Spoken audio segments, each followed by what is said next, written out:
Well, g'day everyone. Welcome to stage 2 of my tray canopy build for my ute. And today I'm going to not only walk you through it, but talk you through the beginnings of the electrical system. But before I do that, I need to take a step back to earlier today where I had the fridge out, because behind that is where everything lies.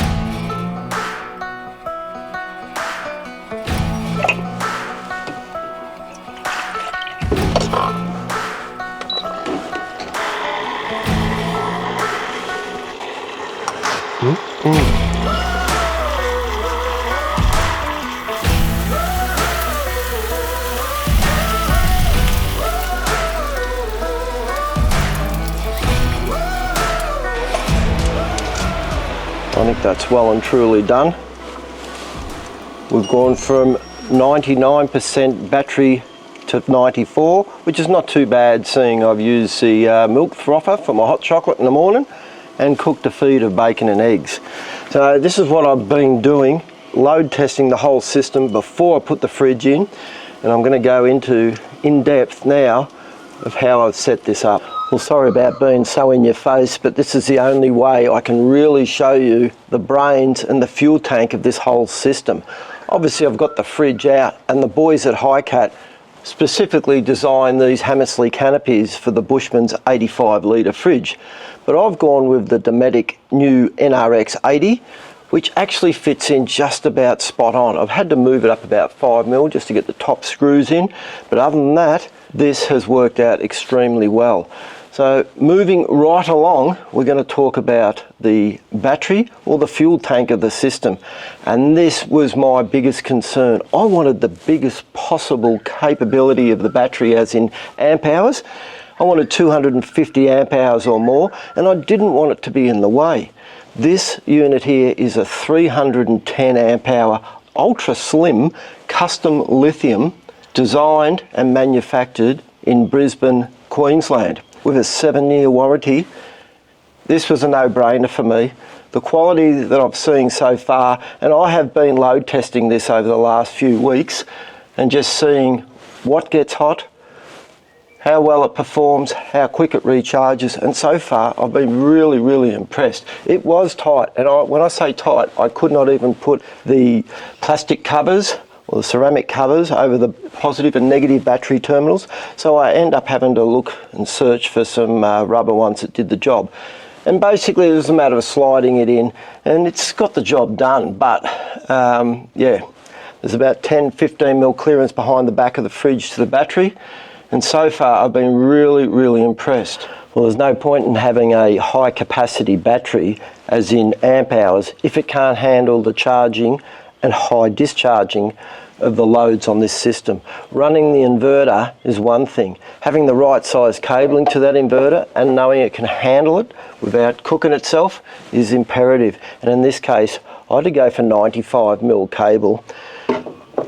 Just my only advice here is, if in doubt, go the next size up. Don't skimp on your cabling, don't skimp on your connections. Make sure everything's done extremely well, because trust me, when you start to drag 150 amps plus through your cabling to your inverter to run all these 240 volt units, you need to have a little bit of faith in it. And over the last few weeks before the fridge has gone in, I've been fully testing this, going right through all my connections and making sure none get hot, none are loose, and make sure it handles it without any dramas whatsoever. Because once I put the fridge in here, everything is protected, but at the same time, I don't want to be taking it out every 5 minutes because I've overlooked something. Well, it's time to move on to the brains of the charging system. How to get power from my main battery, the alternator, to charge up this auxiliary. And not only from the alternator and the main battery, it's also a regulator for my solar panels, both on the roof and the auxiliary one that I can hook in right behind my backside here. It's the latest and greatest from another top Australian company, Red Arc BCDC Alpha 50R. The R comes with the latest smart controller, or for want of better words, a negative shunt, which actually tells you what's going in and out of this battery, and I can't believe how accurate it is. It will pick up me dimming these lights, going from 1 amp, 0.9, 0.8, 0.7. It is pretty impressive. Rated at 50 amps, what I like about it also is you can control it all through the app, set it up through the app. And basically, if your cabling is sort of on the verge, that's your cabling from your battery, the main battery in your car, to your auxiliary battery here, or to the Alpha 50. If you want to throttle it back and pushing 50 amps, it does start to warm up. Most of the time it's not going to be doing that unless you're drawing big loads, and again, you need to test it and make sure it will handle it. But what I like about this system is it's got an ability to be able to jump start your main battery from the auxiliary. Basically, you can do it from a button on the Alpha 50R here, or you can do it through the app. I think it takes roughly about 15 minutes, and then it gives you the option of, hopefully, if you've left your lights on, or if you left your door open, or whatever, and you've got a flat main battery, this could be just as good, if not better, than having a portable battery pack to jumpstart your vehicle. So another great function, and one of the things that got me over the line. We've got a full battery and we've got a method of charging that battery, but that's useless to us if we don't have a method of controlling or getting that power to everything we need to control, whether it be our inverters, compressors, lighting, fridges and whatever. And that's where another Red Arc product has got me out of trouble, and that's the latest Red Arc Rogue. The simplest, the smallest, electronically fused, 10 amp outputs, 10 of them. It's a very simple little unit, and hopefully we'll get the job done. Again, programmable through the Red Arc configurator app. It's so far showing to me that it is very, very good. Also the option to set the outputs to dimmable. So in this case, that's what I wanted for my lights, and it's working really well. It also has the option for water level sensors, 2 of them. And in my case, I've got a 65-litre water tank. My only issue is the Red Arc sensors, from what I could see, going from the top of the tank. I don't have access to the top of the tank. I had to go in the side of it. I did find a brand of sensor that will actually hook up to it, the Red Arc system that is. It's 3 wire out, the Red Arc's 4. It's a little bit of wiring change you got to do, and that's where I come undone a little bit because I didn't realise the output to those water tank sensors from the Red Arc Rogue only fires up for 2 seconds every 30 seconds. In other words, puts a voltage down the line. And here I am trying to test and set the unit up at full tank, empty tank, and wondering why I wasn't getting any voltage there. Well, it's time to talk about some of the electrical components that I've got installed, and we'll start off with the lighting. On both sides, I've got a 900mm white and red LED strip, but I'll just show you the sensitivity and the control of the Red Arc system. Simple enough to turn on. We've jumped up from about 0.3 or whatever an amp to 1.6. The system on its own, when you're running the Bluetooth to and from your app, I think takes about 200 to 300 milliamps, which is about 0.2, 0.3 of an amp. Press and hold, you'll see this light dim down, and the current does exactly that as well. Press again, it's off. Press on, full brightness, and obviously I can change it to red. And again, I can dim that as well. Well, there's not much more on this side, but I do have a USB-C, USB-A outlet, and I've got another 3 of those on the other side. I've also got the quad lock induction charger, which is actually powered by this here. Simple enough, just gives me the option of having my phone close if I need to, and it's always charging. So besides a couple of power points on this side, which feed the microwave and induction cooker, all fed obviously off the inverter, I'm going to go over the other side now and show you how I've tried to keep it as simple as possible, but as effective as. Moving over to the driver's side, or the storage side, I wanted to keep this as sleek and free from obstructions as possible. And that battery has really saved me there, because if I had to get a conventional squarish or rectangular sort of battery, it would have had to go in here, and that really would have been an inconvenience when I wanted to just throw stuff in here. So the way it's worked out, basically those M5 nut certs on the back of the battery, I drilled through, put the screws in, mounted the battery exactly where I wanted it. Yes, it was a little bit fiddly and it took a little bit of measuring. Actually, it took a lot of measurement, but I'm glad it's gone in where it did. The heavy cabling comes throughout the top, and this front panel that I had manufactured not only holds the inverter in place where I think it's in a good location, out of the way, it also powers my GPOs, and I've also got my USB-C, USB outlets here. All the cabling gets hidden in away from there. I've got the option of leaving it on remote where it's controlled by the Red Vision, or if I forget to turn it on and I want it on, I can just literally switch it over to on and it will power up straight away.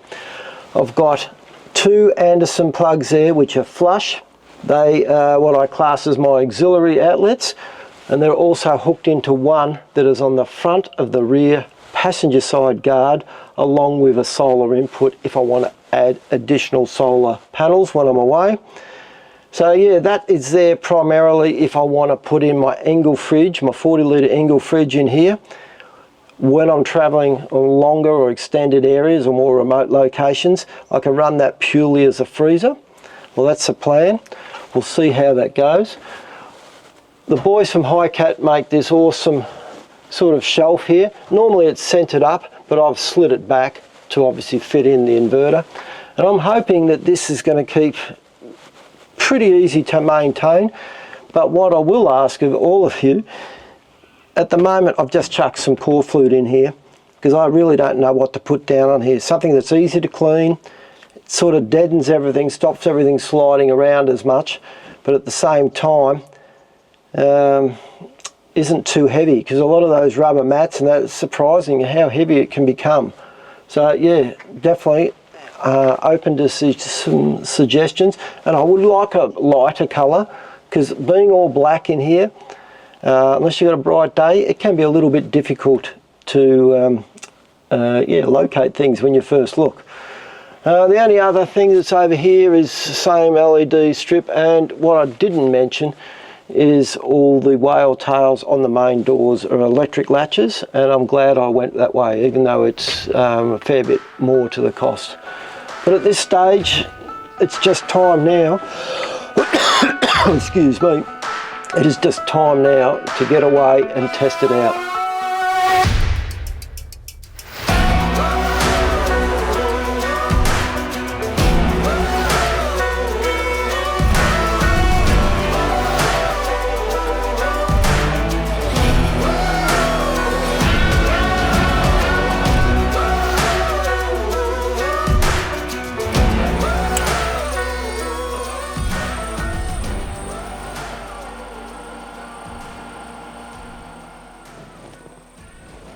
Silence. The fridge has just turned itself off, but it's been running constantly for the last 3 weeks to a month without any issues whatsoever, thanks to the power of that big battery. When it comes to amp hours, 310 amp hour custom lithium has been absolutely awesome.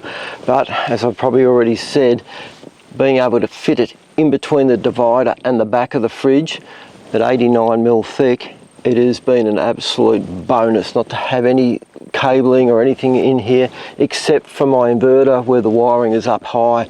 And speaking of that, that 2000 watt Red Arc inverter has been an absolute beast.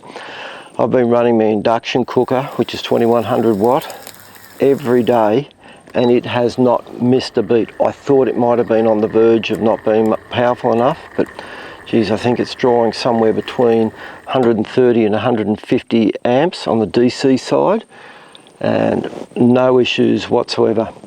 So far I've been very, very happy with this whole setup. The custom lithium, when I've been drawing heaps of power out, I've been coming around just to feel whether it gets warm at all. And I can tell you now, the only heat that's coming through and out of there is probably all radiated through the after the fridge is run. But so far, yeah, I've had no issues, and very, very happy camper. I can actually probably post up a chart from the Red Arc app that shows more my usage over the last probably 3 weeks to a month. And like I said, the induction cooker has been used at least 2 or 3 times a day, but it is only me. If you had a bigger family, you'd definitely want to have plenty of solar options if you weren't moving every day. But with a 310 amp hour, 170 watt panel on the roof, plus another one of those that I can plug in on the to add into it, I can pump in anywhere from 20 to 25 amps into that battery, and on a good day, it soon tops itself back up. worst scenario, go for a drive. Alternator can pump in up to 50 amps through the BC DC, the Alpha 50R, which has been awesome.